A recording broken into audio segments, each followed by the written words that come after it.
नमस्ते। आशा करती हूँ आप सब खुश और स्वस्थ हैं। आप लोगों ने गौर किया होगा कि कुछ दिनों से मेरे चैनल में word series, phrase series, sentence series और इडियम सीरीज पब्लिश नहीं हो रही है।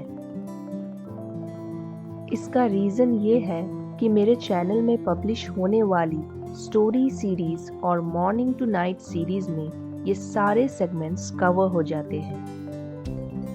अब तक हमने स्टोरी सीरीज में 3 स्टोरीज पब्लिश की हैं, जिसमें 14 वीडियोस हैं, और मॉर्निंग टू नाइट सीरीज में 6 वीडियोस पब्लिश किए हैं। जैसा कि मैंने आपसे फ्लुएंट इंग्लिश बोलने की स्ट्रैटेजी शेयर की थी, आई होप कि आप लोग वैसे ही प्रैक्टिस कर रहे हैं।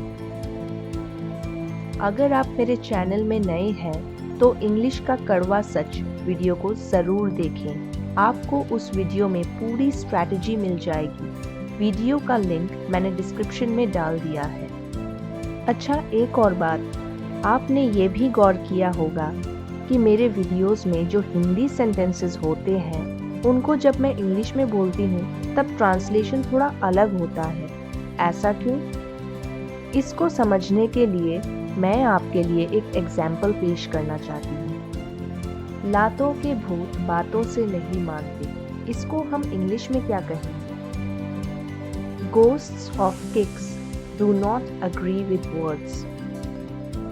ये तो बड़ा अजीब सा साउंड करता है और इसका तो कोई मतलब भी निकल कर नहीं आता। लातों के भूत बातों से नहीं मानते को हम इंग्लिश में कहते हैं Rot is the logic of fools and it does make sense। तो आशा करती हूँ कि अब आपको समझ में आ गया होगा कि ट्रांसलेशन या अनुवाद करते वक्त चेंजेस क्यों आते हैं। Okay, coming back to strategy. मैंने आपसे कहा था कि आप मेरे वीडियोस को देखकर और सुनकर वीडियोस में कहे गए इंग्लिश सेंटेंसेस को रट के किसी दोस्त या रिश्तेदार को बोलकर सुनाएं।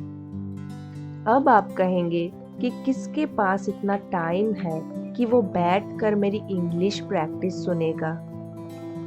ठीक है, कोई बात नहीं, मेरे पास इसका भी सॉल्यूशन है। आपको मैं 2 ऑप्शंस देती हूँ। पहला, आप आईने के सामने बैठकर आईने को सुनाइए, और दूसरा ऑप्शन ये है कि आप अपने फ़ोन की रिकॉर्डिंग ऑन करके वीडियो में बोले गए सारे इंग्लिश सेंटेंसेस को बिना देखे बोलें और उसके बाद उस रिकॉर्डिंग को खुद सुने। ऐसा करने के 3 फायदे हैं। एक तो ये कि आपको किसी के पैर पड़ने की ज़रूरत नहीं है कि भाई प्लीज़ मेरी हेल्प करो इंग्लिश प्रैक्टिस करने में। दूसरा फ़ायदा ये होगा कि आप अपनी रिकॉर्डिंग को सुनकर अपनी खामियां खुद ही निकाल पाएंगे, जैसे कि आपकी प्रोनंसिएशन ठीक हो रही है कि नहीं, आपका accent up to the mark है कि नहीं, फ्लुएंसी लेवल क्या है आपकी, और क्या चाहिए आपको। इम्प्रूवमेंट खुद ब खुद हो जाएगी। और तीसरा फ़ायदा ये है कि आपकी रिकॉर्डिंग खुद आप सुन रहे हैं, तो कोई दूसरा तीसरा आपका मजाक भी नहीं उड़ा पाएगा और ना ही आपकी इंसल्ट कर पाएगा। मुझे आप लोगों पे पूरा विश्वास है कि आपकी इंग्लिश ज़रूर इम्प्रूव होगी, बस प्रैक्टिस करना जारी रखिएगा। तो आज के वीडियो को यहीं ख़त्म करती हूँ। फिर मिलेंगे एक नई स्टोरी के साथ अगले वीडियो में।